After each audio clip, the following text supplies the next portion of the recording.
ਅਸੀਂ ਤੇ ਇੰਨੇ ਸਾਲ ਹੋ ਗਏ ਨੇ ਇਹੀ ਪੈਸੇ ਜਾਣੇ ਕਿ ਸਾਡੇ ਲੀਡਰ ਨੇ ਮੰਗਿਆ ਸੀ ਕਿ ਨਹੀਂ ਸੀ ਮੰਗਿਆ, ਉਹ ਚਾਹੁੰਦਾ ਸੀ ਕਿ ਨਹੀਂ ਸੀ ਚਾਹੁੰਦਾ। ਥਾਟ ਵਾਈਜ਼ ਵੀ ਅਸੀਂ ਮਤਲਬ ਇੱਕ ਦੂਜੇ ਦੇ ਨਾਲ ਇੰਨੇ ਵੱਖਰੇਵੇਂ ਰੱਖ ਕੇ ਬੈਠੇ। ਸੰਘਰਸ਼ ਕਿਉਂ ਡਿੱਗ ਗਿਆ, ਸੰਘਰਸ਼ ਮਤਲਬ ਡਾਊਨ ਕਿਉਂ ਹੋ ਗਿਆ, ਆਰਮਡ ਮੂਵਮੈਂਟ ਕਿਉਂ ਡਾਊਨ ਹੋ ਗਈ, ਉਹਦੇ ਐਨਾਲਿਸਿਸ ਹੋ ਰਹੇ ਨੇ।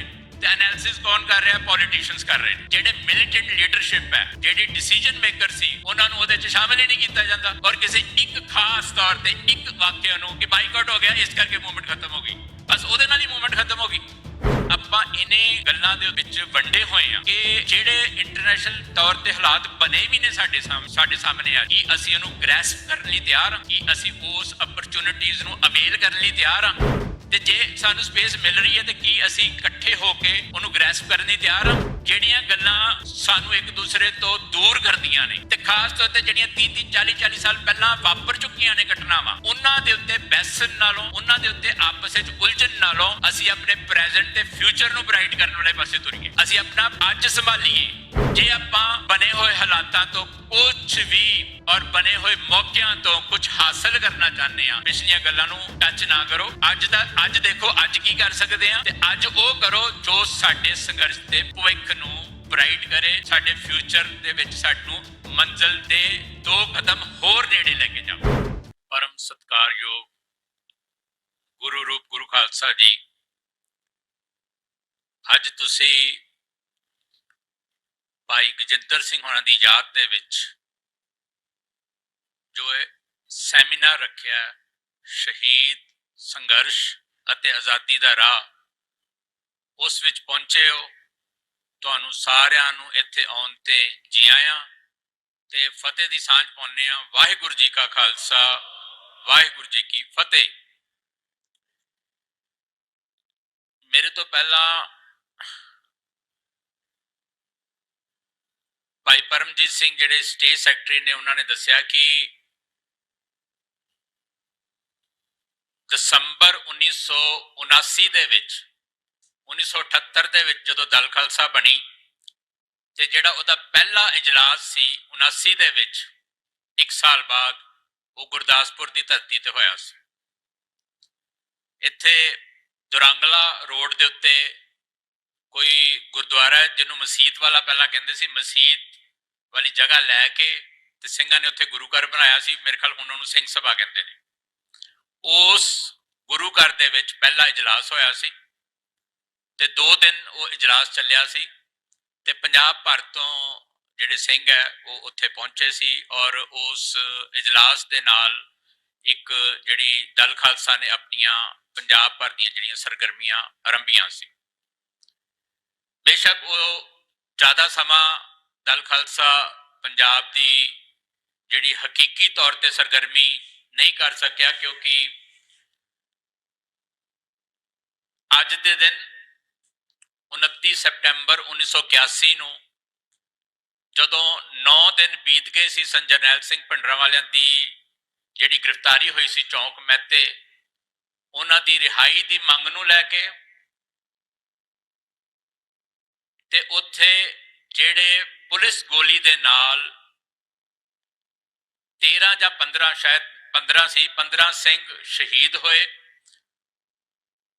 ਅਤੇ ਸਿੱਖ ਸੰਘਰਸ਼ ਜਿਹੜਾ ਚੱਲ ਰਿਹਾ ਸੀ, ਜੋ ਸਿੱਖਾਂ ਦੀ ਗੁਲਾਮੀ ਵਾਲੀ ਜੋ ਉਸ ਵੇਲੇ ਜੋ ਪੋਜੀਸ਼ਨ ਸੀ ਹਿੰਦੂ ਭਾਰਤ ਦੇ ਅੰਦਰ, ਉਸ ਦਾ ਦੁਨੀਆ ਦਾ ਧਿਆਨ ਉਸ ਵੱਲ ਖਿੱਚਣ ਲਈ ਭਾਈ ਗਜਿੰਦਰ ਸਿੰਘ ਤੇ ਉਹਨਾਂ ਦੇ 4 ਸਾਥੀ, ਭਾਈ ਸਤਨਾਮ ਸਿੰਘ, ਭਾਈ ਤੇਜਿੰਦਰਪਾਲ ਸਿੰਘ, ਭਾਈ ਜਸਬੀਰ ਸਿੰਘ, ਭਾਈ ਕਰਨ ਸਿੰਘ, ਇੰਡੀਅਨ 에ਅਰਲਾਈਨਸ ਦਾ ਜਹਾਜ਼ ਲੈ ਕੇ ਅਗਵਾ ਕਰਕੇ ਚਲੇ ਗਏ ਸੀ ਪਾਕਿਸਤਾਨ। ਸੋ ਬਹੁਤ ਥੋੜਾ ਸਮਾਂ ਮਿਲਿਆ ਭਾਈ ਗਜਿੰਦਰ ਸਿੰਘ ਤੇ ਉਹਨਾਂ ਦੇ ਸਾਥੀਆਂ ਨੂੰ ਪੰਜਾਬ ਦੀ ਧਰਤੀ ਤੇ ਹਕੀਕੀ ਤੌਰ ਤੇ ਸਰਗਰਮੀਆਂ ਕਰਨ ਦਾ। ਅੱਜ ਦੇ ਦਿਨ ਭਾਈ ਗਜਿੰਦਰ ਸਿੰਘ ਨੇ ਇੱਕ ਐਸੀ ਉਡਾਰੀ ਮਾਰੀ ਕਿ ਉਹਨਾਂ ਨੇ ਇੰਟਰਨੈਸ਼ਨਲ ਹੈਡਲਾਈਨਸ ਦੇ ਉੱਤੇ, ਜੋ ਇੰਟਰਨੈਸ਼ਨਲ ਹੈਡਲਾਈਨਸ ਬਟੋਰੀਆਂ ਤੇ ਅੰਤਰਰਾਸ਼ਟਰੀ ਮੰਚ ਦੇ ਉੱਤੇ ਆਪਣੀ ਕੌਮ ਦਾ ਕੇਸ ਰੱਖਿਆ। ਅੱਜ ਦੇ ਦਿਨ ਹੀ ਉਹ ਆਪਣਾ ਪੰਜਾਬ ਜਿਹੜਾ ਦੇਸ਼ ਪੰਜਾਬ ਜਿਹਨੂੰ ਕਹਿੰਦੇ ਆ ਹੋਮਲੈਂਡ ਛੱਡ ਕੇ ਗਏ ਤੇ ਫਿਰ ਵਾਪਸ ਨਹੀਂ ਪਰਤੇ। 13 ਸਾਲ ਤੇ ਕੁਝ ਮਹੀਨੇ ਉਹਨਾਂ ਨੂੰ ਜੇਲ੍ਹ ਹੋਈ, ਜਿਹੜੀ ਉਹਨਾਂ ਨੇ ਜੇਲ੍ਹ ਕੱਟੀ, ਤੇ ਬਾਕੀ ਦਾ ਸਮਾਂ ਉਹਨਾਂ ਨੇ ਬੇਵਤਨੇ ਸਿੱਖ ਦੇ ਤੌਰ ਤੇ ਬਤੀਤ ਕੀਤਾ, ਪਰ ਉਹਨਾਂ ਨੇ ਵਾਪਸ ਨਹੀਂ ਆਏ। ਔਰ ਉਹਨਾਂ ਨੇ ਇਹ ਗੱਲ ਸਮੇਂ-ਸਮੇਂ ਦੇ ਨਾਲ ਆਪਣੀ ਉਹਨਾਂ ਨੇ ਤਹਈਆ ਵੀ ਕੀਤਾ ਸੀ ਤੇ ਸਮੇਂ-ਸਮੇਂ ਉਹਨਾਂ ਨੇ ਸਪਸ਼ਟ ਵੀ ਕੀਤਾ ਕਿ ਮੈਂ ਸਰੈਂਡਰ ਨਹੀਂ ਕਰਾਂਗਾ, ਮੈਂ ਇੱਕ ਹਾਰੇ ਹੋਏ ਸਿੱਖ ਵਜੋਂ ਵਾਪਸ ਨਹੀਂ ਜਾਣਾ। ਅਗਰ ਕੌਮ ਦਾ ਘਰ ਬਣਦਾ, ਅਗਰ ਮੇਰਾ ਖਾਲਸਾ ਪੰਥ ਦੀ ਜਿੱਤ ਹੁੰਦੀ ਹੈ, ਜਿਸ ਮਕਸਦ ਲਈ ਅਸੀਂ ਲੜ ਰਹੇ ਹਾਂ, ਅਗਰ ਉਹ ਮਕਸਦ ਸਾਨੂੰ ਪ੍ਰਾਪਤ ਹੁੰਦਾ ਤੇ ਫਿਰ ਅਸੀਂ ਖੁਸ਼ੀ-ਖੁਸ਼ੀ ਆਪਣੇ ਘਰਾਂ ਦੇ ਵਿੱਚ ਵਾਪਸ ਪਰਤਾਂਗੇ। ਔਰ ਉਹਨਾਂ ਵਰਗੇ ਬਹੁਤ ਨੇ, ਅਸੀਂ ਤਾਂ ਚਲੋ ਕਿਉਂਕਿ ਸਾਡੇ ਨਾਲ ਉਹਨਾਂ ਦਾ ਵਾਸਤਾ ਪਾਰਟੀ ਦੇ ਬਾਨੀ ਨੇ, ਸਾਡੇ ਵੈਸੇ ਵੀ ਜਿਹੜੇ ਉਹ ਸਾਡੇ ਲਈ ਇੱਕ ਇਨਸਪੀਰੇਸ਼ਨ ਵੀ ਨੇ, ਤੋ ਇਸ ਕਰਕੇ ਅਸੀਂ ਉਹਨਾਂ ਦਾ ਦਿਨ ਮਨਾ ਰਹੇ ਹਾਂ। ਪਰ ਉਹਨਾਂ ਵਰਗੇ ਬਹੁਤ ਨੇ ਜਿਹੜੇ ਇਸ ਦੁਨੀਆ ਤੋਂ ਚਲੇ ਵੀ ਗਏ ਬੇਵਤਨੇ ਸਿੱਖ, ਤੇ ਜਿਹੜੇ ਹੁਣ ਵੀ ਇੱਕ ਬੇਵਤਨੀ ਦੀ ਜ਼ਿੰਦਗੀ ਜਿਹੜੀ ਹੈ ਉਹ ਬਾਹਰ ਬਿਤਾ ਰਹੇ। ਮੈਂ ਉਹਨਾਂ ਦੀ ਜਿਹੜੀ ਗੁਰਦਾਸਪੁਰ ਦੇ ਵਿੱਚ ਜਿਹੜੀ ਉਹਨਾਂ ਦੀ ਸਪੀਚ ਸੀ ਨਾ ਡੈਲੀਗੇਟ ਇਜਲਾਸ ਦੇ ਵਿੱਚ, ਉਹ ਕਾਫੀ ਸਾਲ ਤੋਂ ਸਾਨੂੰ ਮਿਲੀ ਨਹੀਂ, ਪਰ ਅਸੀਂ ਉਹਨਾਂ ਦੇ ਪੁਰਾਣੇ ਜਿਹੜੇ ਆ ਹੁਣ ਪਿੱਛੇ ਜੇ ਪੁਰਾਣੇ ਜਿਹੜੇ ਉਹਨਾਂ ਦੇ ਦਸਤਾਵੇਜ਼ ਸੀਗੇ ਕਿਸੇ ਦੇ ਕੋਲ ਪਏ ਹੋਏ ਸੀ, ਉਹਨੇ ਹੌਲੀ-ਹੌਲੀ ਸਾਨੂੰ ਦਿੱਤੇ। ਤੇ ਮੈਂ ਜਦੋਂ ਫਰੋਲੀ ਤੋਂ ਉਹਦੇ ਵਿੱਚ ਉਹਨਾਂ ਦੀ ਗੁਰਦਾਸਪੁਰ ਡੈਲੀਗੇਟ ਇਜਲਾਸ ਦੇ ਵਿੱਚ ਜਿਹੜੀ ਸਪੀਚ ਸੀ ਮੈਨੂੰ ਉਹ ਲੱਭੀ, ਔਰ ਮੈਂ ਉਹਨੂੰ ਮੈਂ ਪੜ੍ਹੀ, ਔਰ ਮੈਂ ਮਹਿਸੂਸ ਕੀਤਾ ਕਿ ਸਾਡੀ ਕੌਮੀ ਸਥਿਤੀ ਤੇ ਜਿਹੜੇ ਆਜ਼ਾਦੀ ਪਸੰਦ ਸਿੱਖ ਸੀ, ਚਾਹੇ ਉਦੋਂ ਚਾਹੇ ਅੱਜ, ਉਹਨਾਂ ਦੀ ਉਹਨਾਂ ਸਥਿਤੀਆਂ ਵੱਲ ਜਿਹੜਾ ਨਜ਼ਰੀਆ ਸੀ, ਜਿਹੜੀ ਪਹੁੰਚ ਸੀ, ਉਹ ਲਗਭਗ ਥੋੜੇ ਜਿਹੇ ਫਰਕ ਨਾਲ ਇੱਕ ਹੀ ਹੈ। ਸਾਡੀਆਂ ਸਥਿਤੀਆਂ ਵੀ ਉਹੀ ਨੇ ਤੇ ਸਾਡਾ ਨਜ਼ਰੀਆ ਵੀ 78-79 ਤੋਂ ਲੈ ਕੇ ਹੁਣ ਤੱਕ ਉਹੀ ਚੱਲਦਾ ਆ ਰਿਹਾ। ਉਹਨਾਂ ਨੂੰ ਐਡਰੈਸ ਕਰਨ ਲਈ, ਉਹ ਚੈਲੰਜਸ ਨੂੰ ਦਾ ਮੁਕਾਬਲਾ ਕਰਨ ਲਈ, ਜਿਹੜਾ ਉਹਨਾਂ ਦਾ ਮੇਨ ਜਿਹੜੀ ਉਹਨਾਂ ਨੇ ਉਸ ਦਿਨ ਸਪੀਚ ਦਿੱਤੀ ਹੈ ਆਪਣੇ first annual Dal Khalsa conference ਦੇ ਵਿੱਚ, ਸ਼ੁਰੂਆਤ ਦੇ ਵਿੱਚ ਉਹਨਾਂ ਨੇ ਜਿਹੜਾ ਦਲ ਖਾਲਸਾ ਦਾ ਇਤਿਹਾਸਕ ਪਿਛੋਕੜ ਸੀ 1734 ਵਾਲਾ ਦਲ ਖਾਲਸਾ, ਜਦੋਂ ਸਾਰੇ ਮਿਸਲਾਂ ਨੇ ਮਿਲ ਕੇ ਦਲ ਖਾਲਸਾ ਬਣਾਇਆ, ਉਹਦਾ ਬੜਾ ਵੇਰਵਾ ਦਿੱਤਾ। ਮਹਾਰਾਜਾ ਰਣਜੀਤ ਸਿੰਘ ਦਾ ਸਮਾਂ, ਬਾਬਾ ਬੰਦਾ ਬਹਾਦਰ ਦਾ ਰਾਜਕਾਲ ਦਾ ਸਮਾਂ, ਉਹਨਾਂ ਨੇ ਸਾਰੀਆਂ ਗੱਲਾਂ ਕੀਤੀਆਂ। ਫਿਰ ਗੁਰਦੁਆਰਾ ਸੁਧਾਰ ਮੂਵਮੈਂਟ ਦੀ ਗੱਲ ਕੀਤੀ, ਭਾਰਤ ਪਾਕ ਵੰਡ ਜਦੋਂ ਹੋਈ ਹੈ 1947 ਦੇ ਵਿੱਚ, ਉਸ ਵੇਲੇ ਦੀ ਗੱਲ ਕੀਤੀ, ਕਿਵੇਂ ਸਿੱਖਾਂ ਨੇ ਆਪਣੀ ਜਿਹੜੀ ਉਹ ਇੱਕ ਬਾਦਸ਼ਾਹੀ ਸੀ, ਆਪਣਾ ਜਿਹੜਾ ਮੁਲਕ ਸੀ, ਉਹ ਉਸ ਨੂੰ ਲੈਂਦੇ ਹੋਏ ਖੁੰਝ ਗਏ, ਉਹ ਵੀ ਉਹਨਾਂ ਨੇ ਉਹਦੇ ਵਿੱਚ ਜ਼ਿਕਰ ਕੀਤਾ।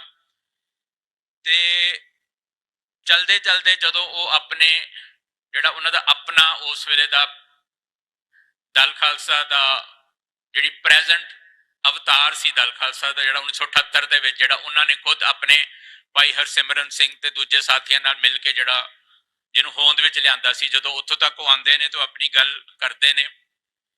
ਅਨੰਦਪੁਰ ਸਾਹਿਬ ਰੈਜ਼ੋਲੂਸ਼ਨ ਦੀ ਗੱਲ ਕੀਤੀ, ਵੱਧ ਅਧਿਕਾਰਾਂ ਦੀ ਗੱਲ ਕੀਤੀ, ਜਿਹੜੀ ਹੁਣ ਵੀ ਬਹੁਤ ਸਾਰੇ ਆਪਣੀਆਂ ਸਿੱਖ ਜਥੇਬੰਦੀਆਂ ਅਜੇ ਵੀ ਉਸ ਬਾਰੇ ਗੱਲ ਕਰਦੀਆਂ ਨੇ।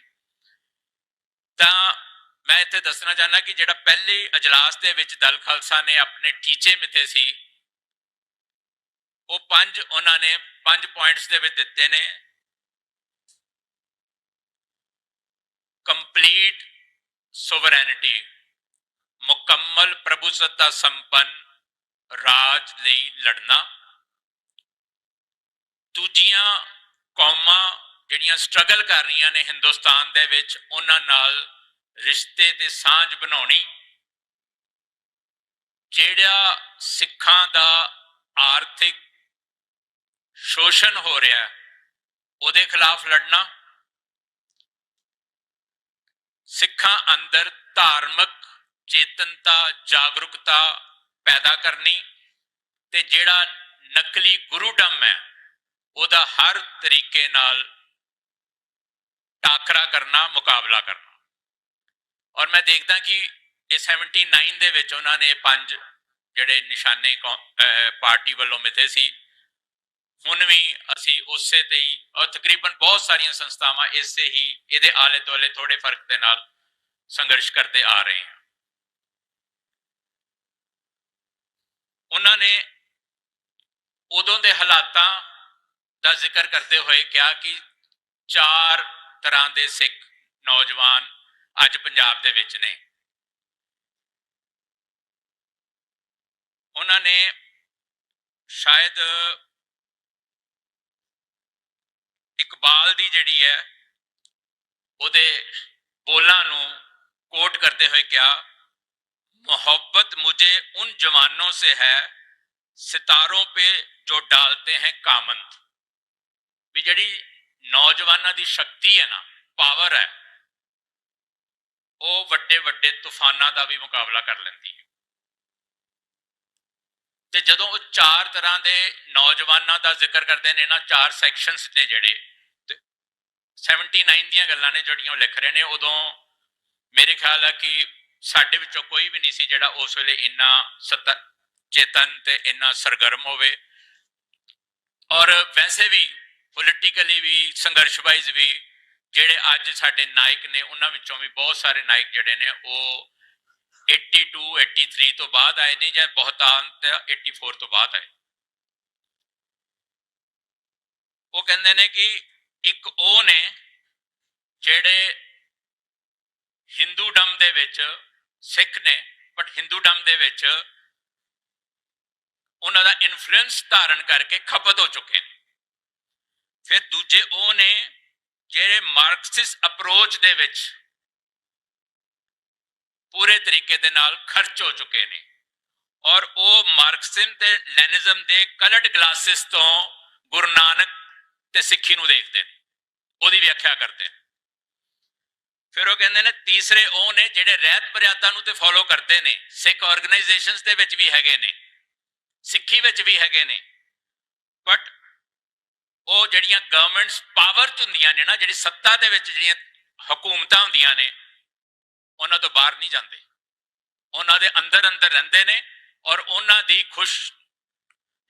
ਦੀ ਜਿਹੜੀ ਸਰਕਾਰ ਸੱਤਾਧਾਰੀ ਜਿਹੜੇ ਲੋਕ ਹੁੰਦੇ ਨੇ ਨਾ, ਉਹਨਾਂ ਦੀ ਖੁਸ਼ੀ ਲੈਣ ਦੇ ਵਿੱਚ ਹੀ ਉਹ ਆਪਣਾ ਭਲਾ ਸਮਝਦੇ ਨੇ। ਤੀਸਰੇ ਉਹ ਨੇ। ਤੇ ਚੌਥੇ ਉਹ ਨੇ ਜਿਹੜੇ ਦੁਸ਼ਮਣ ਨੂੰ ਪਛਾਣਦੇ ਨੇ, ਉਹਨੂੰ ਰੈਕੋਗਨਾਈਜ਼ਡ ਕਰਦੇ ਨੇ, ਤੇ ਫਿਰ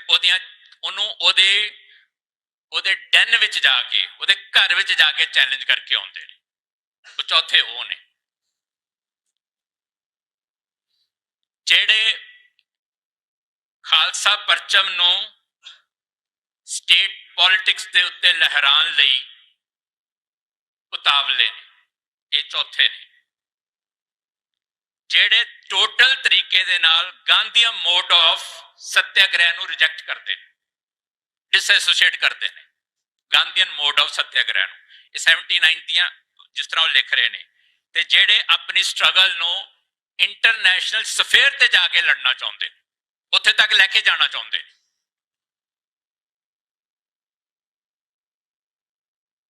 ਉਹ ਕਹਿੰਦੇ ਨੇ ਕਿ ਆਪਣੇ ਆਪ ਨੂੰ ਉਹਦੇ ਵਿੱਚ ਗਿਣਦੇ ਹੋਏ ਕਹਿੰਦੇ ਨੇ ਕਿ ਇਹ ਜਿਹੜਾ ਚੌਥਾ ਵਰਗ ਹੈ ਨੌਜਵਾਨਾਂ ਦਾ, ਇਹ ਸੰਘਰਸ਼ ਤੇ ਕਰ ਹੀ ਰਿਹਾ, ਦੁਸ਼ਮਣ ਨੂੰ ਵੀ ਪਹਿਚਾਨਦਾ ਹੈ, ਬਟ ਇਹ ਜਿਹੜੀਆਂ ਹੋਰ ਇੰਟਰਨੈਸ਼ਨਲ ਲੈਵਲ ਤੇ ਜਿਹੜੀਆਂ ਜਿੱਥੇ ਜਿੱਥੇ ਯੂਥ ਸਟਰਗਲ ਕਰ ਰਿਹਾ, ਰੈਵੋਲੂਸ਼ਨ ਲਿਆ ਰਿਹਾ, ਉਹਦੇ ਨਾਲ ਆਪਣੀ ਇੱਕ ਸਾਂਝ ਵੀ ਬਣਾਉਣ ਲਈ ਉਤਾਵਲੇ ਨੇ। ਉਹ ਇਹਦੇ ਵਿੱਚ ਜ਼ਿਕਰ ਕਰਦੇ ਨੇ ਜਿਹੜੇ ਈਰਾਨ ਦੇ ਵਿੱਚ ਰੈਵੋਲੂਸ਼ਨ ਆਇਆ, ਜਿਹੜਾ ਯੂਥ ਦਾ ਉਹਦੇ 'ਚ ਰੋਲ ਹੈ, ਉਹਨਾਂ ਨੇ ਇਹਦੇ 'ਚ ਜ਼ਿਕਰ ਕੀਤਾ ਹੈ। ਉਹਨਾਂ ਨੇ ਨਾਗਾਲੈਂਡ, ਮਿਜ਼ੋਰਮ, ਕਸ਼ਮੀਰ, ਅਫਗਾਨਿਸਤਾਨ, ਪੈਲੇਸਟਾਈਨ, ਆਇਰਲੈਂਡ, ਖੁਰਦਿਸਤਾਨ ਜਿਹੜੇ ਆਪਣੇ ਹੱਕਾਂ ਲਈ ਆਜ਼ਾਦੀ ਦੀ ਲੜਾਈ ਲੜ ਰਹੇ ਨੇ, ਉਹਨਾਂ ਦੀ ਮੂਵਮੈਂਟ ਨੂੰ ਇਕਨੋਲਜ ਵੀ ਕੀਤਾ।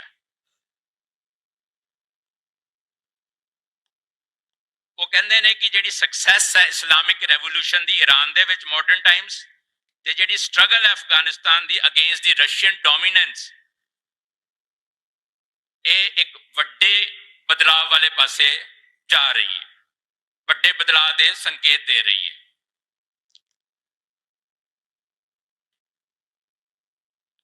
ਉਹ ਗਾਜ਼ਾ, ਗੋਲਨ ਹਾਈਟਸ ਤੇ ਜਿਹੜੀ ਇਜ਼ਰਾਈਲ ਦੀਆਂ ਆਕਿਊਪਾਈਡ ਉਹਨਾਂ ਦੀਆਂ ਥਾਵਾਂ ਨੇ ਨਾ, ਜਿੱਥੇ ਪੈਲੇਸਟਾਈਨ ਲੰਮੇ ਸਮੇਂ ਤੋਂ ਲੜ ਰਹੇ ਨੇ, ਔਰ ਖਾਸ ਤੌਰ ਤੇ ਜਦੋਂ ਭਾਜੀ ਗਜਿੰਦਰ ਸਿੰਘ ਹੁਣੀ ਸਰਗਰਮ ਹੋਏ ਨੇ ਤਾਂ ਉਦੋਂ ਪੈਲੇਸਟਾਈਨ ਦੀ ਮੂਵਮੈਂਟ ਬਹੁਤ ਸਿਖਰਾਂ ਤੇ ਸੀ, ਔਰ ਇਹੀ ਇੱਕ ਮੂਵਮੈਂਟ ਸੀ ਜਿਹੜੀ ਬਹੁਤ ਸਿਖਰਾਂ ਤੇ। ਈਵਨ ਮੈਨੂੰ ਵੀ ਪਤਾ ਕਿ ਜਦੋਂ ਮੈਂ ਕਾਲਜ 'ਚ ਪੜ੍ਹਦਾ ਸੀ, ਮੈਂ ਇਸ ਮੂਵਮੈਂਟ ਨੂੰ ਵੇਖ ਕੇ ਬਹੁਤ ਪ੍ਰਭਾਵਿਤ ਹੁੰਦਾ ਸੀ, ਇਹਨਾਂ ਦੀਆਂ ਨਿਊਜ਼ ਬਹੁਤ ਪੜ੍ਹਦਾ ਸੀ। ਉਦੋਂ ਯਾਸਰ ਅਰਾਫਤ ਇਹਨਾਂ ਦਾ ਮੇਨ ਲੀਡਰ ਹੁੰਦਾ ਸੀ, ਫਤਿਹ ਗਰੁੱਪ ਹੁੰਦਾ ਸੀ ਉਹਦਾ, ਤੇ ਉਹ ਬਾਅਦ ਵਿੱਚ PLO ਦਾ ਚੇਅਰਮੈਨ ਬਣਿਆ ਜਦੋਂ ਸਾਰੀਆਂ ਜਥੇਬੰਦੀਆਂ ਨੇ ਰਲ ਕੇ ਇੱਕ PLO ਬਣਾਈ। ਉਹਦੇ ਦੇ ਬਾਰੇ ਉਹ ਕਹਿੰਦੇ ਨੇ, ਦੇਖੋ ਅੱਜ ਜਦੋਂ ਹਮਾਸ ਦੇ ਇੱਕ ਐਕਸ਼ਨ ਤੋਂ ਬਾਅਦ ਇਜ਼ਰਾਈਲ ਪੈਲੇਸਟਾਈਨ ਦੇ ਵਿੱਚ ਜੈਨੋਸਾਈਡ ਕਰ ਰਿਹਾ, ਬੱਚਿਆਂ ਤੱਕ ਨੂੰ ਮਾਰ ਰਿਹਾ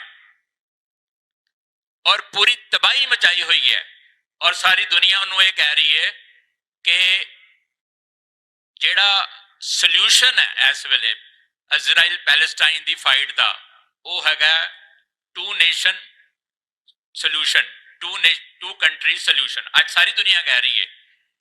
ਦੇਖੋ ਇਹਨਾਂ ਨੇ ਉਦੋਂ ਵੀ ਲਿਖਿਆ ਕਿ ਜਿਹੜੀ ਸੋਵਰੈਨਿਟੀ ਹੈ ਪੈਲੇਸਟਾਈਨ ਨੂੰ ਮਿਲੇ, ਉਹਨਾਂ ਦੀ ਸਟੇਟਹੁੱਡ ਬਹਾਲ ਹੋਵੇ, ਉਹਨਾਂ ਨੂੰ ਮਿਲੇ, ਤੇ ਇਹਦੇ ਨਾਲ ਨਾਲ ਜਿਹੜੇ ਅਰਬ ਨੇ ਉਹ ਵੀ ਹੁਣ ਇਸ ਹਕੀਕਤ ਨੂੰ ਮੰਨਣ ਕਿ ਉਹ ਇਜ਼ਰਾਈਲ ਦੀ ਹੋਂਦ ਨੂੰ ਪ੍ਰਵਾਨ ਕਰਨ। 79 'ਚ ਵੀ ਉਹ ਲਿਖ ਰਹੇ ਨੇ। ਅੱਜ ਵੀ ਦੁਨੀਆ ਇਹੀ ਕਹਿ ਰਹੀ ਹੈ। ਖਾਲਿਸਤਾਨ ਦੀ ਗੱਲ ਨੂੰ ਆਪਣੀ ਗੱਲ ਨੂੰ ਦੁਹਰਾਉਂਦੇ ਹੋਏ, ਅੱਗੇ ਤੋਰਦੇ ਹੋਏ ਉਹ ਕਹਿੰਦੇ ਨੇ ਕਿ ਜਿਹੜਾ ਇਸ ਖਿੱਤੇ ਦੇ ਵਿੱਚ ਖਾਲਿਸਤਾਨ ਹੈ ਉਹ ਪੀਸ ਤੇ ਗੁੱਡਵਿਲ ਬਣੇਗਾ ਇੰਡੀਆ ਤੇ ਪਾਕਿਸਤਾਨ ਦੇ ਵਿੱਚ। ਇੱਕ ਬਫਰ ਸਟੇਟ ਦੀ ਗੱਲ ਕੀਤੀ ਗਈ, ਉਸ ਢੰਗ ਦੇ ਨਾਲ ਇਹ ਗੱਲ ਕੀਤੀ ਗਈ ਕਿ ਪਾਕਿਸਤਾਨ ਤੇ ਇੰਡੀਆ ਦੇ ਵਿੱਚ ਇੱਕ ਪੀਸ ਤੇ ਗੁੱਡਵਿਲ ਦਾ ਜਾਮਨ ਬਣੇਗਾ। ਖਾਲਸੇ ਨੂੰ ਵੰਗਾਰ ਕੇ ਕਹਿ ਰਹੇ ਨੇ, ਖਾਲਸਾ ਜੀ ਤੁਸੀਂ ਦੁਨੀਆ ਦੇ ਜਿੱਥੇ ਜਿੱਥੇ ਵੀ ਬੈਠੇ ਹੋ, ਉੱਠੋ, ਇੱਕ ਜ਼ੋਰਦਾਰ ਤਰੀਕੇ ਦੇ ਨਾਲ ਆਪਾਂ ਸੰਘਰਸ਼ ਦੀ ਡੈਮੋਨਸਟ੍ਰੇਸ਼ਨ ਕਰੀਏ, ਸਟਰਗਲ ਦਾ ਆਗਾਜ਼ ਕਰੀਏ।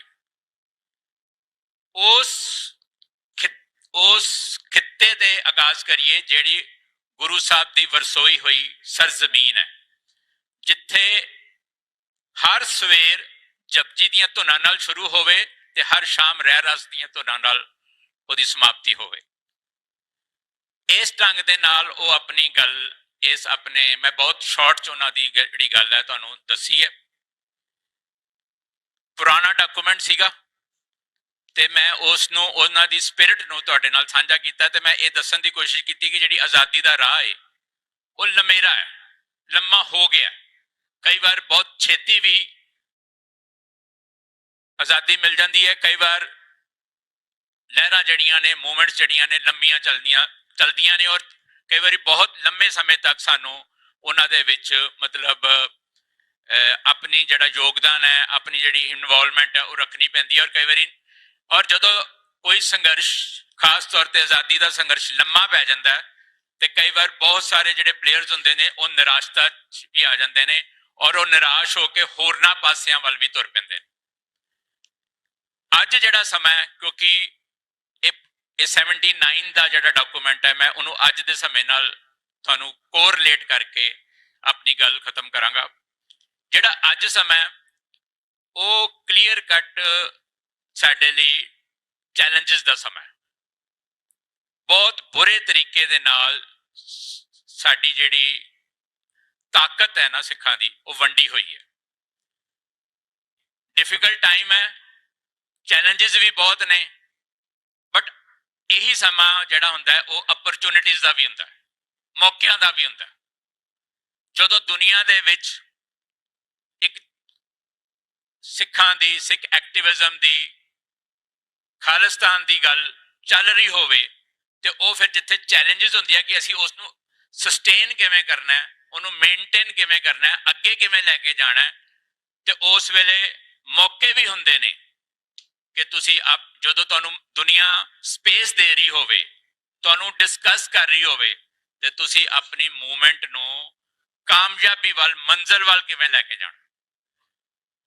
ਦੁਨੀਆ ਗੱਲ ਕਰ ਰਹੀ ਹੈ, ਇਹਦੇ 'ਚ ਕੋਈ ਸ਼ੱਕ ਨਹੀਂ, ਪਰ ਇਹਦੇ ਤੋਂ ਬਹੁਤ ਜ਼ਿਆਦਾ ਆਸ ਅੱਜ ਦੀ ਘੜੀ ਤੇ ਲਾ ਕੇ ਬਹਿਣਾ, ਇਹ ਵੀ ਆਪਣੇ ਆਪ ਨੂੰ ਕਿਸੇ ਟ੍ਰੈਪ ਦੇ ਵਿੱਚ ਲੈ ਕੇ ਜਾਣਾ ਹੋਏਗਾ। ਭਾਈ ਹਰਦੀਪ ਸਿੰਘ ਨਿੱਜਰ ਦੇ ਮਰਡਰ ਤੋਂ ਬਾਅਦ ਬਹੁਤ ਜਿਹੜੀ ਹੈ ਇੰਟਰਨੈਸ਼ਨਲ ਮੀਡੀਆ ਦੇ ਵਿੱਚ ਤੇ ਡਿਪਲੋਮੈਸੀ ਦੇ ਲੈਵਲ ਤੇ ਵੀ ਸਿੱਖ ਐਕਟਿਵਿਜ਼ਮ ਦੀ ਗੱਲ ਹੋਈ ਹੈ, ਖਾਲਿਸਤਾਨ ਦੀ ਗੱਲ ਹੋਈ ਹੈ। ਪਰਸੋਂ ਪਾਕਿਸਤਾਨ ਦੇ ਪ੍ਰਾਈਮ ਮਿਨਿਸਟਰ UN 'ਚ ਬੋਲ ਕੇ ਆਏ, ਉਹਨਾਂ ਨੇ ਫਿਰ ਕਸ਼ਮੀਰ ਦੀ ਗੱਲ ਕੀਤੀ ਹੈ। ਉਸ ਤੋਂ ਅਗਲੇ ਦਿਨ ਇੰਡੀਆ ਦਾ ਵਿਦੇਸ਼ ਮੰਤਰੀ ਬੋਲਿਆ ਤੇ ਉਹਨੇ ਪਾਕਿਸਤਾਨ ਦੇ ਵਿੱਚ ਜਿਹੜੀ ਜਿੱਥੇ ਜਿੱਥੇ ਡਿਸਟਰਬੈਂਸ ਹੈ ਉਹਨੂੰ ਪਿਨ ਪੁਆਇੰਟ ਕਰਕੇ ਪਾਕਿਸਤਾਨ ਨੂੰ ਇੱਕ ਤਰੀਕੇ ਦੇ ਨਾਲ ਜਵਾਬ ਦਿੱਤਾ। ਸੋ ਲੇਕਿਨ ਦੋਨੇ ਕੰਟਰੀਜ਼ ਬੋਲ ਰਹੀਆਂ ਨੇ ਆਪਣੀ ਆਪਣੀ ਪੋਜੀਸ਼ਨਿੰਗ ਦੇ ਨਾਲ। ਸਾਡੀ ਪੋਜੀਸ਼ਨਿੰਗ ਕਿੱਥੇ ਹੈ, ਅਸੀਂ ਕਿੱਥੇ ਖੜੇ ਹਾਂ? ਸਾਨੂੰ ਆਪਣਾ ਜਿਹੜਾ ਰੋਲ ਹੈ ਉਹ ਬਹੁਤ ਡਿਫਾਈਨ ਸ਼ਾਇਦ ਅਸੀਂ ਕੀਤਾ ਹੋਇਆ, ਪਰ ਹੋ ਸਕਦਾ ਕਿ ਜਿਵੇਂ ਹਾਲਾਤ ਬਣ ਗਏ ਸਾਨੂੰ ਰੀਡਿਫਾਈਨ ਵੀ ਕਰਨਾ ਪਵੇ। ਸਾਡੇ ਸਾਹਮਣੇ ਸਵਾਲ ਹੈ ਕਿ ਜਿਸ ਤਰੀਕੇ ਦੇ ਨਾਲ ਸਾਡੇ ਹਾਲਾਤ ਸਾਡੇ ਸਾਹਮਣੇ ਬਣੇ ਨੇ, ਕਿ ਅਸੀਂ ਇਸੇ ਤਰ੍ਹਾਂ ਛੋਟੀਆਂ ਛੋਟੀਆਂ ਰਿਆਇਤਾਂ, ਛੋਟੇ ਛੋਟੇ ਜਿਹੜੀਆਂ ਪ੍ਰਿਵਿਲੇਜਸ ਨੇ, ਪਾਵਰਸ ਨੇ ਜਿਹੜੀਆਂ ਵਿਦਿਨ ਸਿਸਟਮ ਨੇ, ਉੱਥੋਂ ਤੱਕ ਆਪਣੀ ਲੜਾਈ ਨੂੰ ਮਹਿਦੂਦ ਕਰਨਾ। ਨਵੇਂ ਸਲੋਗਨਸ ਦੇ ਨਾਲ ਸਾਨੂੰ ਸਾਡੇ ਜਿਹੜੀ ਆਜ਼ਾਦੀ ਦੇ ਰਾਹ ਹੈ ਉਹਨੂੰ ਚਾਹੇ ਕੋਈ ਡੀਰੇਲ ਕਰਦਾ ਹੈ ਜਾਂ ਕੋਈ ਇਹ ਸੋਚ ਨਾਲ ਆਉਂਦਾ ਕਿ ਉਹ ਆਜ਼ਾਦੀ ਤੱਕ ਨਹੀਂ ਲੜ ਸਕਦਾ, ਇਸ ਕਰਕੇ ਉਹ ਆਪਣੇ ਵੱਖਰੇ ਵੱਖਰੇ ਉਹਨਾਂ ਨੇ ਸਲੋਗਨਸ, ਪਲੇਟਫਾਰਮਸ ਕ੍ਰੀਏਟ ਕਰ ਲਏ। ਖੁਦ ਮੁਖਤਿਆਰੀ ਦੀ ਗੱਲ ਹੁੰਦੀ ਹੈ, ਵੱਧ ਅਧਿਕਾਰਾਂ ਦੀ ਗੱਲ ਹੁੰਦੀ ਹੈ, ਫੈਡਰਲਿਜ਼ਮ ਦੀ ਗੱਲ ਹੁੰਦੀ ਹੈ, ਪਰ ਉਹ 84 ਤੱਕ ਠੀਕ ਸੀ, ਜਦੋਂ ਤੱਕ ਦਰਬਾਰ ਸਾਹਿਬ ਤੇ ਹਮਲਾ ਨਹੀਂ ਸੀ ਹੋਇਆ, ਜਦੋਂ ਤੱਕ ਦਰਬਾਰ ਸਾਹਿਬ ਤੇ ਅਕਾਲ ਤਖਤ ਸਾਹਿਬ ਢਹਿ ਢੇਰੀ ਨਹੀਂ ਸੀ ਹੋਇਆ। ਉੱਥੋਂ ਤੱਕ ਤਾਂ ਉਹ ਗੱਲ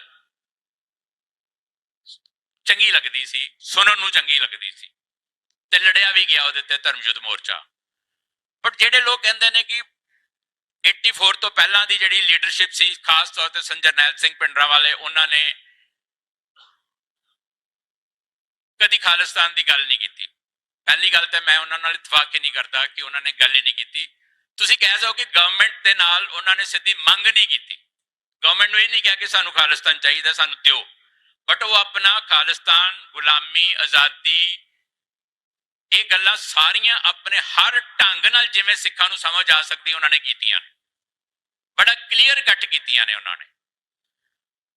ਬਟ ਚਲੋ ਮੰਨ ਲਓ ਉਹਨਾਂ ਨੇ ਸਿੱਧੀ ਸਿੱਧੀ ਖਾਲਿਸਤਾਨ ਦੇ ਨਾਂ ਤੇ ਸਟਰਗਲ ਵੇਜ ਨਹੀਂ ਕੀਤੀ, ਜੰਗ ਨਹੀਂ ਲੜੀ ਸਿੱਧੀ, ਤਾਂ ਉਹਨਾਂ ਦੇ ਸਾਹਮਣੇ ਫਿਰ ਅਕਾਲ ਤਖਤ ਢੱਠਾ ਵੀ ਤੇ ਨਹੀਂ ਨਾ ਉਹਨਾਂ ਨੇ ਦੇਖਿਆ। ਤੁਸੀਂ ਇਹ ਵੀ ਤਾਂ ਸੋਚੋ, ਉਹਨਾਂ ਨੇ ਅਕਾਲ ਤਖਤ ਢੱਠਾ ਦੇਖਿਆ? ਜੇ ਦੇਖਿਆ ਹੁੰਦਾ ਤੇ ਫਿਰ ਉਹ ਨਾ ਲੜਦੇ, ਫਿਰ ਤੁਸੀਂ ਸਾਨੂੰ ਕਹਿੰਦੇ। ਜੋ ਕੁਝ ਜੈਨੋਸਾਈਡਸ ਹੋਏ ਨੇ ਉਹ ਤਾਂ ਉਹਨਾਂ ਤੋਂ ਬਾਅਦ ਹੋਏ ਨੇ, ਉਹਨਾਂ ਦੇ ਜਦੋਂ ਉਹ ਇਸ ਸਰੀਰਕ ਰੂਪ ਦੇ ਵਿੱਚ ਉੱਥੋਂ ਚਲੇ ਗਏ ਨੇ, ਉਸ ਤੋਂ ਬਾਅਦ ਜੈਨੋਸਾਈਡ ਹੋਏ ਨੇ। ਤੇ ਉਸ ਤੋਂ ਬਾਅਦ ਇੱਕ ਕਲੈਕਟਿਵ ਵਿਜ਼ਡਮ ਦੇ ਨਾਲ ਕਮਿਊਨਿਟੀ ਨੇ ਖਾਲਿਸਤਾਨ ਆਪਣਾ ਗੋਲ ਮਿੱਥਿਆ, ਇੰਡੀਪੈਂਡੈਂਸ ਆਪਣਾ ਗੋਲ ਮਿੱਥਿਆ, ਤੇ ਕਈ ਜਥੇਬੰਦੀਆਂ ਬਣ ਗਈਆਂ ਉਹਨਾਂ ਦੇ ਨਾਂ ਤੇ, ਖਾਲਿਸਤਾਨ ਦੇ ਨਾਂ ਤੇ ਮੈਂ ਕਹਿ ਰਿਹਾ, ਸੰਤ ਭਿੰਡਰਾਂਵਾਲੇ ਦੇ ਨਾਂ ਤੇ ਵੀ ਬਣ ਗਈਆਂ। ਤੇ ਜਦੋਂ ਬਾਬਾ ਗੁਰਬਚਨ ਸਿੰਘ ਮਾਨੋਚਾਲ ਆਪਣੀ ਜਥੇਬੰਦੀ ਦਾ ਨਾਂ ਹੀ ਇਹ ਰੱਖ ਰਿਹਾ, ਉਹਦੇ ਵਿੱਚ ਖਾਲਿਸਤਾਨ ਵੀ ਆਉਂਦਾ ਤੇ ਭਿੰਡਰਾਂਵਾਲਾ ਵੀ ਆਉਂਦਾ, ਦੋਵੇਂ ਵਰਡ ਆਉਂਦੇ ਨੇ। ਤੇ ਜੇ ਪਹਿਲੀ ਗੱਲ ਤਾਂ ਸਾਨੂੰ ਅਜੇ ਤੱਕ ਇਹ ਕਲੀਅਰ ਨਹੀਂ ਕਿ ਸ਼ਹਾਦਤਾਂ ਦੀ ਐਗਜ਼ੈਕਟ ਜਿਹੜੀ ਹੈ ਨੰਬਰਸ ਕਿੰਨੇ ਨੇ। ਕੋਈ 40,000 ਕਹਿੰਦਾ, ਕੋਈ 50,000 ਕਹਿੰਦਾ, ਕੋਈ ਲੱਖ ਕਹਿੰਦਾ, ਕੋਈ 2 ਲੱਖ ਕਹਿੰਦਾ, ਜਿਵੇਂ ਜਿਵੇਂ ਜਿਹਨੂੰ ਸਹੀ ਲੱਗਦਾ ਹੈ, ਜਾਂ ਜਿਵੇਂ ਜਿਵੇਂ ਉਹਦੀ ਪਰਸੈਪਸ਼ਨ ਦੇ ਅਕੋਰਡਿੰਗ ਹੋਇਆ, ਜਾਂ ਜਿੰਨਾ ਕੁ ਉਹਨੇ ਪੜ੍ਹਿਆ, ਜਾਂ ਉਹਨੇ मतलब किताबां पढ़िया ਜਾਂ सोशल मीडिया ਤੇ ਜਿੰਨਾ ਕੁ ਸੁਣਿਆ ਜਾਂ ਉਹਨੇ ਆਪਣੇ ਪਰਸੈਪਸ਼ਨ 'ਚ ਜਿੰਨਾ ਮੰਨ ਲਿਆ ਉਹ ਉਹਨੂੰ ਉਹਨਾਂ ਨੰਬਰਸ ਦਿੰਦਾ ਹੈ। ਪਰ ਮੈਂ ਕਹਿੰਦਾ ਕਿ ਜਿਹੜੀਆਂ ਜਥੇਬੰਦੀਆਂ ਖਾਲਿਸਤਾਨ ਦੇ ਲਈ ਹੋਂਦ ਵਿੱਚ ਆਈਆਂ, ਜਿਹੜੀਆਂ ਲੜੀਆਂ, ਜੇ ਉਹਨਾਂ ਦਾ 5-5 ਹਜ਼ਾਰ ਵੀ ਸਿੰਘ ਸ਼ਹੀਦ ਹੋ ਗਿਆ 10 ਸਾਲਾਂ 'ਚ ਤੇ 30-40 ਹਜ਼ਾਰ ਸਿੰਘ ਤਾਂ ਖਾਲਿਸਤਾਨ ਦੀ ਜਿਹੜੀ ਉਹ ਨੀਂਹ ਕਹਿੰਦੇ ਸੀ ਰੱਖੀ ਜਾਏਗੀ, ਤੇ ਜਿਹੜੀ ਨੀਂਹ ਰੱਖੀ ਗਈ ਉਹਦੇ 'ਚ ਉਹਨਾਂ ਨੀਹਾਂ 'ਚ ਉਹਨਾਂ ਦਾ ਖੂਨ ਲੱਗ ਚੁੱਕਾ ਹੈ। ਹੁਣ ਜਦੋਂ ਖੂਨ ਵੀ ਲੱਗ ਗਿਆ, ਸਰੀਰ ਵੀ ਲੱਗ ਗਏ ਨੇ, ਫਿਰ ਇਹ ਕੋਈ ਬਹਿਸ ਦੇ ਵਿਸ਼ਾ ਨੇ। ਅਸੀਂ ਤੇ ਇੰਨੇ ਸਾਲ ਹੋ ਗਏ ਨੇ ਇਹੀ ਬਹਿਸੀ ਜਾਂਦੇ ਕਿ ਸਾਡੇ ਲੀਡਰ ਨੇ ਮੰਗਿਆ ਸੀ ਕਿ ਨਹੀਂ ਸੀ ਮੰਗਿਆ, ਉਹ ਚਾਹੁੰਦਾ ਸੀ ਕਿ ਨਹੀਂ ਸੀ ਚਾਹੁੰਦਾ। ਇਹ ਥਾਟ ਵਾਈਜ਼ ਵੀ ਅਸੀਂ ਮਤਲਬ ਇੱਕ ਦੂਜੇ ਦੇ ਨਾਲ ਇੰਨੇ ਵੱਖਰੇਵੇਂ ਰੱਖ ਕੇ ਬੈਠੇ ਹਾਂ। ਸੰਘਰਸ਼ ਕਿਉਂ ਡਿੱਗ ਗਿਆ, ਸੰਘਰਸ਼ ਮਤਲਬ ਡਾਊਨ ਕਿਉਂ ਹੋ ਗਿਆ, ਆਰਮਡ ਮੂਵਮੈਂਟ ਕਿਉਂ ਡਾਊਨ ਹੋ ਗਈ, ਉਹਦੇ ਐਨਾਲਿਸਿਸ ਹੋ ਰਹੇ ਨੇ। ਤੇ ਐਨਾਲਿਸਿਸ ਕੌਣ ਕਰ ਰਿਹਾ? ਪੋਲੀਟੀਸ਼ੀਅਨਸ ਕਰ ਰਹੇ ਨੇ। ਜਿਹੜੇ ਮਿਲੀਟੈਂਟ ਲੀਡਰਸ਼ਿਪ ਹੈ, ਜਿਹੜੀ ਡਿਸੀਜਨ ਮੇਕਰ ਸੀ, ਉਹਨਾਂ ਨੂੰ ਉਹਦੇ 'ਚ ਸ਼ਾਮਿਲ ਹੀ ਨਹੀਂ ਕੀਤਾ ਜਾਂਦਾ। ਔਰ ਕਿਸੇ ਇੱਕ ਖਾਸ ਤੌਰ ਤੇ ਇੱਕ ਵਾਕਿਆ ਨੂੰ ਕਿ ਬਾਈਕਾਟ ਹੋ ਗਿਆ ਇਸ ਕਰਕੇ ਮੂਵਮੈਂਟ ਖਤਮ ਹੋ ਗਈ, ਬਸ ਉਹਦੇ ਨਾਲ ਹੀ ਮੂਵਮੈਂਟ ਖਤਮ ਹੋ ਗਈ। ਕਿਸੇ ਨੂੰ ਕੀ ਪਤਾ ਮੂਵਮੈਂਟ ਕਿਵੇਂ, ਮਿਲੀਟੈਂਟ ਮੂਵਮੈਂਟ ਕਿਵੇਂ ਡਿੱਗੀ? ਕਦੀ ਤੁਸੀਂ ਮਿਲੀਟੈਂਟ ਲੀਡਰਸ਼ਿਪ ਨੂੰ ਬਿਠਾ ਕੇ ਪੁੱਛਿਆ? ਜਿੰਨਾ ਗਿਆਨ, ਜਿੰਨਾ ਤਜਰਬਾ ਉਹਨਾਂ ਦਾ ਹੈ, ਫਸਟ ਹੈਂਡ ਇਨਫੋਰਮੇਸ਼ਨ, ਪੋਲੀਟੀਸ਼ੀਅਨ ਨੂੰ ਕੀ ਪਤਾ ਜਿਹੜਾ ਪੈਰੀਫੇਰੀ ਤੇ ਸੀਗਾ? ਕਿਸੇ ਇੱਕ ਵਾਕਿਏ ਦੇ ਨਾਲ ਤੁਸੀਂ ਪੂਰੀ ਮੂਵਮੈਂਟ ਦਾ ਡਾਊਨਫਾਲ ਨਹੀਂ ਨੱਥੀ ਕਰ ਸਕਦੇ। ਤੁਹਾਨੂੰ ਕੀ ਪਤਾ ਐਮੂਨੀਸ਼ਨ ਕਿੰਨਾ ਸੀਗਾ? ਤੁਹਾਨੂੰ ਕੀ ਪਤਾ ਕਿ ਦੁਸ਼ਮਣ ਨਾਲ ਜਿਹੜੀ ਤੁਸੀਂ ਲੜਾਈ ਲੜ ਰਹੇ ਹੋ ਕਿ ਤੁਸੀਂ ਉਹਦੇ ਨਾਲ ਜਿਹੜਾ ਤੁਹਾਡੇ ਕੋਲ ਵੈਪਨਸ ਨੇ, ਤੁਹਾਡਾ ਉਹਦੇ ਮਿਆਰ ਦੇ ਹੈਗੇ ਨੇ?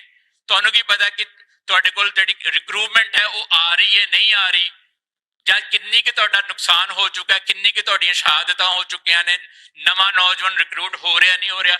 ਇਹ ਸਾਰੀਆਂ ਗੱਲਾਂ, ਇੰਟਰਨੈਸ਼ਨਲ ਹਾਲਾਤ ਕੀ ਨੇ, ਜਿਹੜੇ ਇੱਕ ਪੋਲੀਟੀਕਲ ਬੈਕਿੰਗ ਚਾਹੀਦੀ ਹੋਈ ਤੁਹਾਨੂੰ ਮਿਲ ਰਹੀ ਹੈ ਕਿ ਨਹੀਂ ਮਿਲ ਰਹੀ, ਇਹ ਕਿਸੇ ਨੂੰ ਨਹੀਂ ਪਤਾ। ਸੋ ਮੇਰਾ ਕਹਿਣ ਦਾ ਭਾਵ ਹੈ ਕਿ ਆਪਾਂ ਇੰਨੇ ਗੱਲਾਂ ਦੇ ਵਿੱਚ ਵੰਡੇ ਹੋਏ ਆ ਕਿ ਜਿਹੜੇ ਇੰਟਰਨੈਸ਼ਨਲ ਤੌਰ ਤੇ ਹਾਲਾਤ ਬਣੇ ਵੀ ਨੇ ਸਾਡੇ ਸਾਹਮਣੇ ਅੱਜ, ਕੀ ਅਸੀਂ ਉਹਨੂੰ ਗ੍ਰੈਸਪ ਕਰਨ ਲਈ ਤਿਆਰ ਆ? ਕਿ ਅਸੀਂ ਉਸ ਅਪਰਚੂਨਿਟੀਜ਼ ਨੂੰ ਅਵੇਲ ਕਰਨ ਲਈ ਤਿਆਰ ਆ?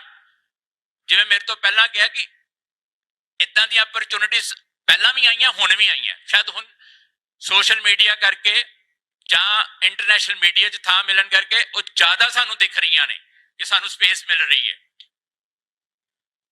ਤੇ ਜੇ ਸਾਨੂੰ ਸਪੇਸ ਮਿਲ ਰਹੀ ਹੈ ਤੇ ਕੀ ਅਸੀਂ ਇਕੱਠੇ ਹੋ ਕੇ ਉਹਨੂੰ ਗ੍ਰੈਸਪ ਕਰਨ ਲਈ ਤਿਆਰ ਆ? ਮੇਰਾ ਤੇ ਮੰਨਣਾ, ਦੇਖੋ ਬਹੁਤ ਵਾਰੀ ਮੀਡੀਆ ਵਾਲੇ ਵੀ ਕਹਿੰਦੇ ਨੇ ਕਿ ਤੁਸੀਂ ਬੋਲੋ, ਪੁਰਾਣੀਆਂ ਗੱਲਾਂ ਤੇ ਬੋਲੋ। ਜਿਹੜੀਆਂ ਗੱਲਾਂ ਵਖਰੇਵੇਂ ਪਾਉਂਦੀਆਂ ਨੇ, ਜਿਹੜੀਆਂ ਗੱਲਾਂ ਸਾਨੂੰ ਇੱਕ ਦੂਸਰੇ ਤੋਂ ਦੂਰ ਕਰਦੀਆਂ ਨੇ, ਤੇ ਖਾਸ ਤੌਰ ਤੇ ਜਿਹੜੀਆਂ 30-40 ਸਾਲ ਪਹਿਲਾਂ ਵਾਪਰ ਚੁੱਕੀਆਂ ਨੇ ਘਟਨਾਵਾਂ, ਉਹਨਾਂ ਦੇ ਉੱਤੇ ਬੈਸਣ ਨਾਲੋਂ, ਉਹਨਾਂ ਦੇ ਉੱਤੇ ਆਪਸ ਵਿੱਚ ਉਲਝਣ ਨਾਲੋਂ ਅਸੀਂ ਆਪਣੇ ਪ੍ਰੈਜ਼ੈਂਟ ਤੇ ਫਿਊਚਰ ਨੂੰ ਬ੍ਰਾਈਟ ਕਰਨ ਵਾਲੇ ਪਾਸੇ ਤੁਰੀਏ। ਅਸੀਂ ਆਪਣਾ ਅੱਜ ਸੰਭਾਲੀਏ, ਜਿਹੜੀਆਂ ਦੂਰੀਆਂ ਨੇ ਉਹਨੂੰ ਖਤਮ ਕਰੀਏ।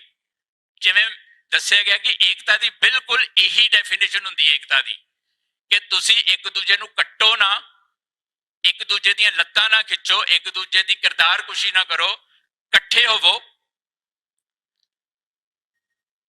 ਇੱਕ ਮਿਨੀਮਮ ਤੁਹਾਡਾ ਇੰਨਾ ਕੁ ਜ਼ਰੂਰ ਇੱਕ ਦੂਸਰੇ ਦੇ ਨਾਲ ਸਤਿਕਾਰ ਹੋਣਾ ਚਾਹੀਦਾ ਕਿ ਅਸੀਂ ਇੱਕ ਦੂਸਰੇ ਨੂੰ ਦੀ ਮੱਡ ਸਲਿੰਗਿੰਗ ਨਹੀਂ ਕਰਨੀ, ਕਿਰਦਾਰ ਕੁਸ਼ੀ ਨਹੀਂ ਕਰਨੀ। ਅਸੀਂ ਆਪਣੇ ਆਪਣਾ ਜਿਹੜਾ ਸਾਡਾ ਅਸੀਂ ਸਫ਼ਰ ਤੈਅ ਕੀਤਾ ਹੋਇਆ, ਜਿਹੜਾ ਅਸੀਂ ਰਾਹ ਚੁਣਿਆ ਹੋਇਆ, ਅਸੀਂ ਉਸ ਰਾਹ ਤੇ ਅੱਗੇ ਵਧਾਂਗੇ। ਸੋ ਮੈਂ ਸਮਝਦਾ ਕਿ ਪਿਛਲੀਆਂ ਕਿਸੇ ਵੀ ਗੱਲ ਦੇ ਉੱਤੇ ਸਾਨੂੰ ਇੱਕ ਦੂਜੇ ਨਾਲ ਜਿਹੜੀਆਂ ਦੂਰੀਆਂ ਵਧਾਉਂਦੀਆਂ ਹਨ ਉਹ ਨਹੀਂ ਟੱਚ ਕਰਨੀਆਂ ਚਾਹੀਦੀਆਂ। ਜੇ ਆਪਾਂ ਬਣੇ ਹੋਏ ਹਾਲਾਤਾਂ ਤੋਂ ਕੁਝ ਵੀ ਔਰ ਬਣੇ ਹੋਏ ਮੌਕਿਆਂ ਤੋਂ ਕੁਝ ਹਾਸਲ ਕਰਨਾ ਚਾਹੁੰਦੇ ਆ, ਪਿਛਲੀਆਂ ਗੱਲਾਂ ਨੂੰ ਟੱਚ ਨਾ ਕਰੋ। ਅੱਜ ਦੇਖੋ ਅੱਜ ਕੀ ਕਰ ਸਕਦੇ ਆ, ਤੇ ਅੱਜ ਉਹ ਕਰੋ ਜੋ ਸਾਡੇ ਸੰਘਰਸ਼ ਦੇ ਭਵਿੱਖ ਨੂੰ ਬ੍ਰਾਈਟ ਕਰੇ, ਸਾਡੇ ਫਿਊਚਰ ਦੇ ਵਿੱਚ ਸਾਨੂੰ ਮੰਜ਼ਿਲ ਦੇ 2 ਕਦਮ ਹੋਰ ਨੇੜੇ ਲੈ ਕੇ ਜਾਵੇ। ਸੋ ਪਰ ਇਹ ਗੱਲ ਤਾਂ ਹੀ ਲਾਗੂ ਹੋਏਗੀ ਜੇ ਅਸੀਂ ਸਾਰੇ ਸਿੰਸੈਰਿਟੀ ਦੇ ਨਾਲ ਇਹਨੂੰ ਸਮਝਾਂਗੇ।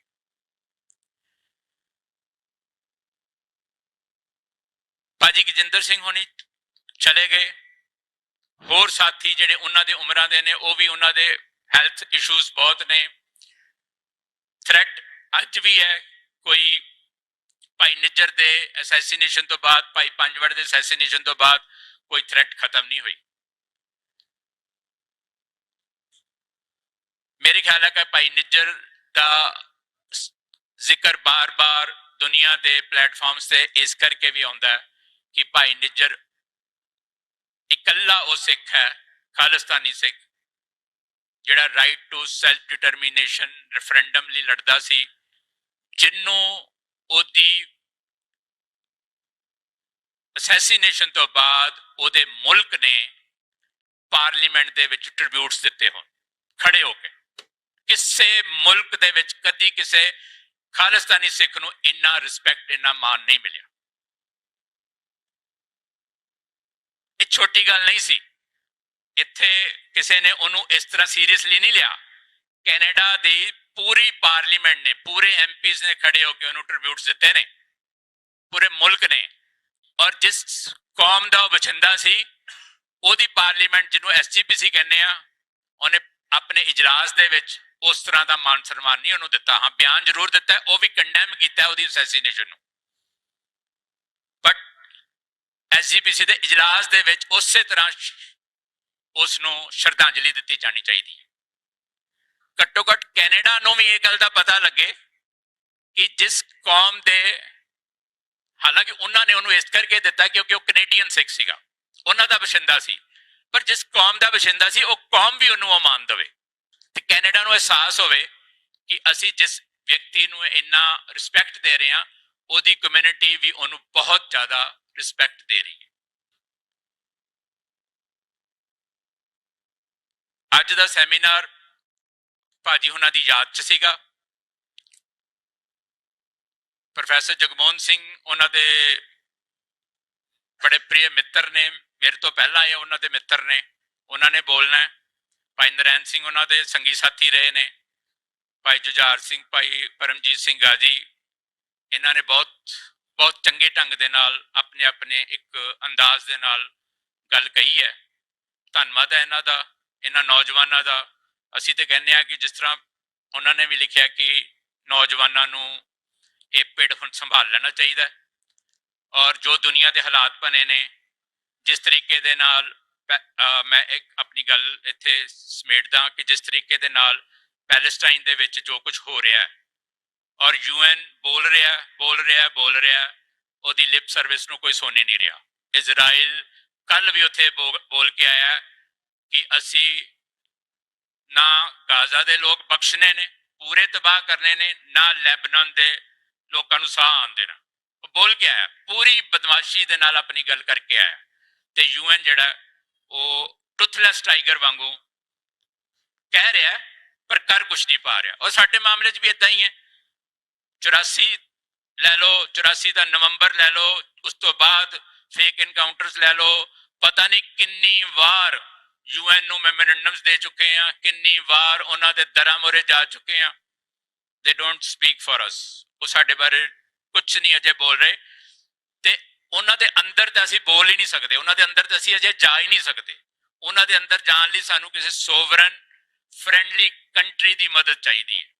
ਜਿਸ ਤਰ੍ਹਾਂ ਪਾਕਿਸਤਾਨ ਕਸ਼ਮੀਰ ਬਾਰੇ UN 'ਚ ਬੋਲ ਕੇ ਆਇਆ, ਸਾਨੂੰ ਵੀ ਇਸ ਤਰ੍ਹਾਂ ਕਿਸੇ ਮੁਲਕ ਦੇ ਨਾਲ ਆਪਣੀ ਦੋਸਤੀ, ਆਪਣੀ ਡਿਪਲੋਮੈਸੀ ਜਿਹੜੀ ਵਰਕ ਕਰਦੇ ਹੋਏ, ਸਿੱਖ ਡਿਪਲੋਮੈਸੀ ਨੂੰ ਕਿਸੇ ਵਰਕ ਦੇ ਵਿੱਚ ਲਿਆਂਦੇ ਹੋਏ ਕਿਸੇ ਐਸੇ ਮੁਲਕ ਨੂੰ ਆਪਣਾ ਦੋਸਤ ਬਣਾਉਣਾ ਚਾਹੀਦਾ ਹੈ। ਉਹਨੂੰ ਇਹ ਚਚਾਉਣਾ ਚਾਹੀਦਾ ਕਿ ਕਿਉਂ ਸਾਡੀ ਗੱਲ ਕਰੇ। ਹਾਲੇ ਤੱਕ ਤੇ ਸਿਰਫ ਸਾਡੀ ਜਿੱਥੇ ਥੋੜੀ ਜਿਹੀ ਗੱਲ ਕਿਤੇ ਹੋਈ ਹੈ ਤੇ ਉਹ ਹਿਊਮਨ ਰਾਈਟਸ ਵਾਇਲੇਸ਼ਨ ਤੱਕ ਹੋਈ ਹੈ। ਪੋਲੀਟੀਕਲ ਕੇਸ ਸਾਡਾ ਅਜੇ ਤੱਕ ਡਿਸਕਸ ਨਹੀਂ ਕਿਤੇ ਵੀ ਹੋਇਆ। ਹਾਲੇ ਤੱਕ ਸਾਡੀ ਹਿਊਮਨ ਰਾਈਟਸ ਵਾਇਲੇਸ਼ਨਸ ਦੀ ਜਿਹੜੀ ਗੱਲ ਉਹ ਕਿਤੇ ਪਹਿਲਾਂ ਵੀ ਹੋਈ ਹੈ, ਹੁਣ ਵੀ ਹੋ ਰਹੀ ਹੈ। ਪੋਲੀਟੀਕਲ ਕੇਸ ਸਾਡਾ ਅਜੇ ਨਹੀਂ ਹੋਇਆ। ਸਾਡੀਆਂ ਐਸਪੀਰੇਸ਼ਨਸ ਬਾਰੇ ਜੇ ਗੱਲ ਨਹੀਂ ਹੋਈ, ਉਹ ਗੱਲ ਵੀ ਹੋਣੀ ਬਹੁਤ ਜ਼ਰੂਰੀ ਹੈ। ਸਾਨੂੰ ਉਹ ਇੱਕ ਪੈਲੇਸਟਾਈਨ ਦੀ ਗੱਲ ਜਦੋਂ ICCI ਦੇ ਵਿੱਚ ਗਈ, ਇੰਟਰਨੈਸ਼ਨਲ ਕੋਰਟ ਆਫ ਜਸਟਿਸ ਦੇ ਵਿੱਚ ਜਦੋਂ ਗਈ ਹੈ, ਤੇ ਸਾਊਥ ਅਫਰੀਕਾ ਲੈ ਕੇ ਗਿਆ। ਆਪ ਨਹੀਂ ਜਾ ਸਕਦੇ।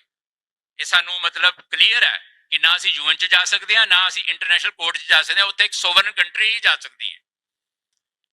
ਫਿਰ ਸਾਨੂੰ ਆਪਣੇ ਦੋਸਤ ਬਣਾਉਣੇ ਚਾਹੀਦੇ ਨੇ। ਲੋੜ ਹੈ ਔਰ ਸਾਡੇ ਸਿੱਖ ਡਾਇਸਪੋਰਾ ਨੂੰ ਇਹਦੇ ਬਾਰੇ ਕੰਮ ਕਰਨਾ ਚਾਹੀਦਾ, ਕਿਉਂਕਿ ਡਾਇਸਪੋਰਾ ਇੰਡੀਪੈਂਡੈਂਟ ਹੈ ਇਹ ਸਾਰੇ ਕੰਮ ਕਰਨ ਲਈ। ਇੱਥੇ ਹਾਲੇ ਬਹੁਤ ਸਾਰੀਆਂ ਬੰਦਸ਼ਾਂ ਨੇ, ਬਹੁਤ ਸਾਰੇ ਸਕੈਨਰਸ ਲੱਗੇ ਹੋਏ ਨੇ, ਬਹੁਤ ਸਾਰਾ ਸਾਡੇ ਤੇ ਪਾਬੰਦੀਆਂ ਨੇ ਜਿਹੜੀਆਂ ਕੁਝ ਦਿਖਦੀਆਂ ਨੇ ਤੇ ਕੁਝ ਦਿਖਦੀਆਂ ਨਹੀਂ, ਪਰ ਡਾਇਸਪੋਰਾ ਇਹ ਕੰਮ ਕਰ ਸਕਦਾ ਹੈ ਔਰ ਇਹ ਕੰਮ ਕਰਨ ਦੀ ਸਾਨੂੰ ਲੋੜ ਹੈ। ਔਰ ਇਸੇ ਨਾਲ ਹੀ ਫਿਰ ਸਾਡਾ ਅਗਲਾ ਸਫ਼ਰ ਹੈ ਉਹ ਹੋਰ ਰੋਸ਼ਨਾਏਗਾ ਜਦੋਂ ਸਾਨੂੰ ਇਹ ਲਾਈਨ ਸਾਡੀ ਕਲੀਅਰ ਹੋਏਗੀ ਕਿ ਇਸ ਪਾਸੇ ਅਸੀਂ ਵੱਧ ਰਹੇ ਹਾਂ। ਸੋ ਤੁਹਾਡੇ ਸਾਰਿਆਂ ਦਾ ਆਉਣ ਦਾ ਬਹੁਤ ਬਹੁਤ ਧੰਨਵਾਦ। ਵਾਹਿਗੁਰੂ ਜੀ ਕਾ ਖਾਲਸਾ, ਵਾਹਿਗੁਰੂ ਜੀ ਕੀ ਫਤਿਹ।